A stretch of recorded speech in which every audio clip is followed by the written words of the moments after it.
e os povos que estão contigo. Sobre a face do campo cairás, porque eu falei, diz o Senhor Jeová. Naquele dia, darei a Gog um lugar de sepultura em Israel. Gog significa multidões. E a casa de Israel os enterrará por 7 meses para purificar a terra. Assim diz o Senhor. Ezequiel 38, de 18 a 22, num paralelo com Apocalipse 8, 7. Contenderei com ele, Gog, por meio da peste do sangue, e uma chuva inundante, e grandes pedras de Saraiva. As 5 pedras de Davi, meu querido, acabaram, mas as de Deus não. Fogo e enxofre. Grandes pedras de Saraiva, fogo e enxofre, farei cair sobre ele e sobre as suas tropas e sobre os muitos povos que estiverem com ele. Está escrito no divino livro, e Deus vela pela sua palavra no céu, e ela se cumprirá, assim como cumpriu Ezequiel 38, cumprir-se-á Ezequiel 38 e 39.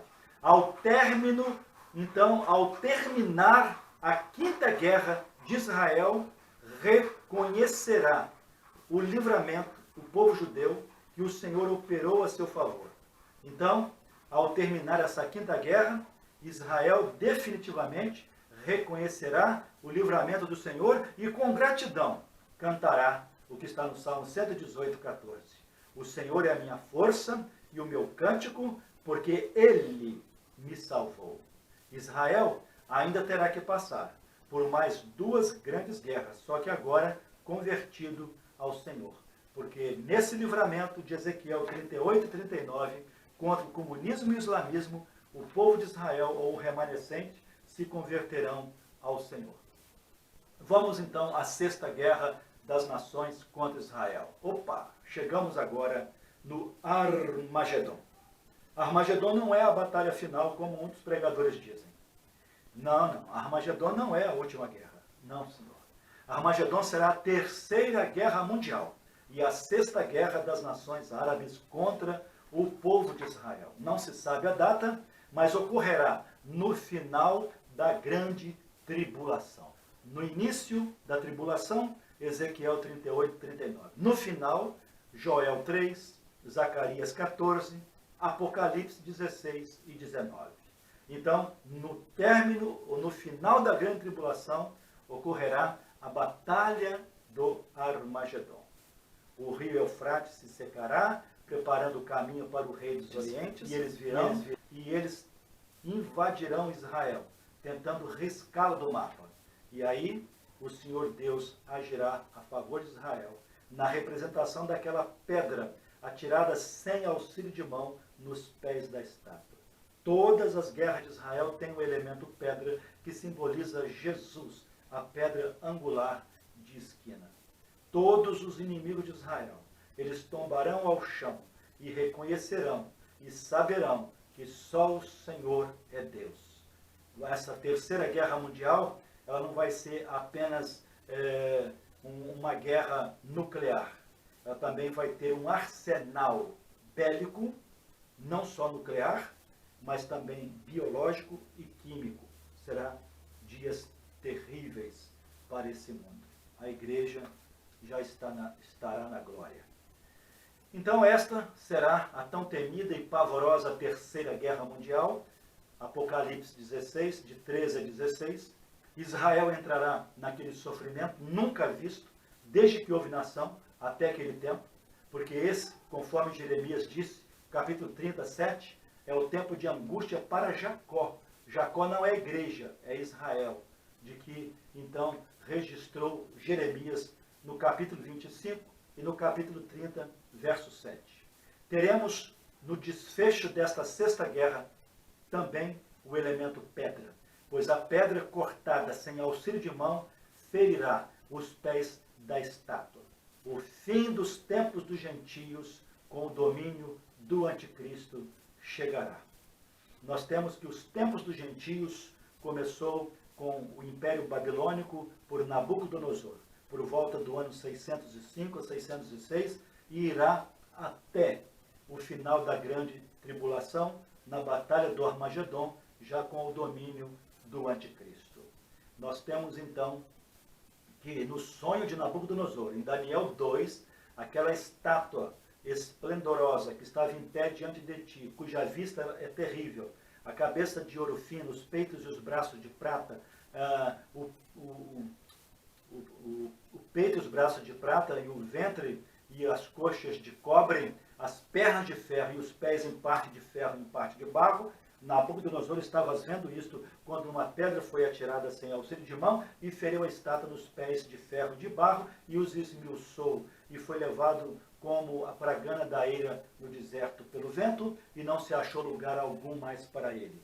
Mas a pedra que feriu a estátua se fez um grande monte, falando de Cristo Jesus e do seu reino messiânico com o governo teocrático que será instaurado na terra logo após a batalha do Armagedon. O cântico por tamanha vitória, após tão desesperadoras circunstâncias, só poderia ser mesmo o que se encontra ligado ao sexto livramento de Israel, no Salmo 118, versos 15 e 16. Nas tendas dos justos, a voz de júbilo e de salvação. A destra do Senhor faz proezas. A destra do Senhor se exalta. A destra do Senhor faz proezas. A sétima e última guerra das nações contra Israel ocorrerá no final do milênio, na consumação dos séculos, no fim do mundo. Será a batalha final. O grande dragão, Satanás, versus o leão da tribo de Judá. Então nós temos aí, no final do milênio, Satanás, que durante todo o milênio será preso no poço do abismo, tendo a besta e o falso profeta já lançado no lago de fogo, logo ao término da batalha do Armagedon, conforme está em Apocalipse 19. E aí, no final do milênio, Satanás será solto e vai reunir os quatro cantos da terra, multidões, Gog e Magog, para destruir o Senhor Jesus e atacar o arraial dos santos. Então descerá fogo do céu. E ele, que foi criado entre pedras afogueadas, sob pedras afogueadas será esmagado e lançado no mais profundo dos infernos, o lago de fogo, onde o seu bicho não morre e o seu fogo não apaga, cujo inferno foi criado para o diabo e os seus anjos. E conforme Apocalipse 20:10, ali Satanás, o diabo e os seus anjos serão atormentados. Não vão atormentar ninguém, não. Serão atormentados para todo sempre, durante o dia e a noite. Então, no final do milênio de Cristo, virá então o fim do mundo e o juízo final. Confira depois a respeito de Satanás, que será destruído sob pedras afogueadas, Ezequiel 28, do 16 ao 19, e o Apocalipse 20, de 7 a 10. Seria de suma importância também conferirmos a palavra profética, já que as profecias são como um tabuleiro, onde tem as suas peças proféticas, numa ordem cronológica, que você tem que encontrá-las em vários livros, como Miqueias 4, de 1 a 7, Zacarias 14, com o Apocalipse 20. E aí você forma o tabuleiro. Além de outras profecias, como Isaías, Ezequiel, Jeremias, o próprio Mateus 24, que é o Evangelho do Reino, que fala do rei e da grande tribulação, que não tem nada a ver ali com a igreja, e também Marcos 13 e Lucas 20. São peças de um quebra-cabeça profético que nós vamos formando esse tabuleiro. Bom, Jesus, o Filho do Homem, entrará em juízo com todas as nações, mas precisa ficar bem entendido é que o julgamento das nações, que está em Mateus 25, de 31 a 46, não abrangerá a todos os indivíduos daquelas nações. Será somente sobre os seus líderes políticos, os chefes de Estado, cabeças e dirigentes que se levantarem contra o Senhor Deus e o seu ungido. Salmo 110, versos 5 e 6. Confira. O Senhor, à tua direita, ferirá os reis no dia da sua ira. Julgará entre as nações, enchê-las-á de cadáveres, ferirá os cabeças de grandes terras, os líderes. O povo de Deus cantará e decantará com júbilo o grande brado de vitória do Salmo, imagina, 118, de 18 a 21. O Senhor castigou-me muito, mas não me entregou à morte. Abre-me as portas da justiça, entrarei por ela e louvarei ao Senhor. Esta é a porta do Senhor, cuja porta é Jesus, pela qual os justos, os salvos de todas as épocas, de todos os povos, tribos, nações e línguas, entrarão. Louvar-te-ei, porque me escutaste e me salvaste. Glória a Deus. Sabe o que diz Amós 9,15? E o plantarei na sua terra, e não serão mais arrancados. Um breve esboço do futuro de Israel.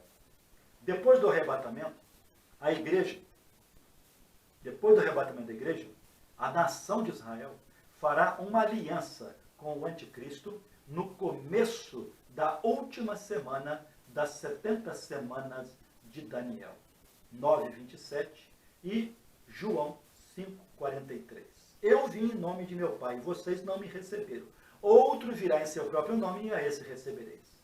Segundo, depois, na metade da semana, o anticristo fará cessar a aliança, depois de 3 anos e meio de tribulação. Os judeus, isto é, um remanescente, não adorará a imagem da besta.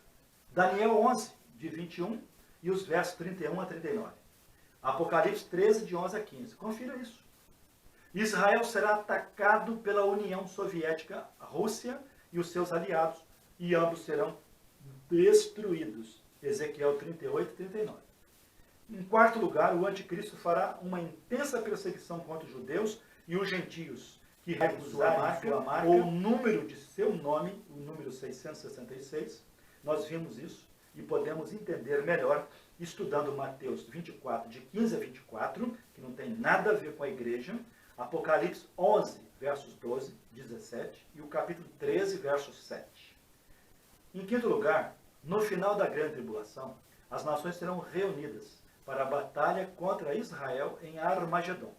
Porém, o Senhor trará livramento ao seu povo. Joel 3, Zacarias 14 e o Apocalipse 16 e 19.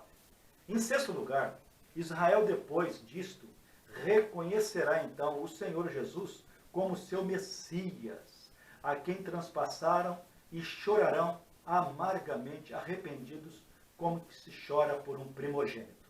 Zacarias 12, de 9 a 13, e também Sofonias 3, de 13 a 17. Profecias a se cumprir em relação a Israel e aos gentios.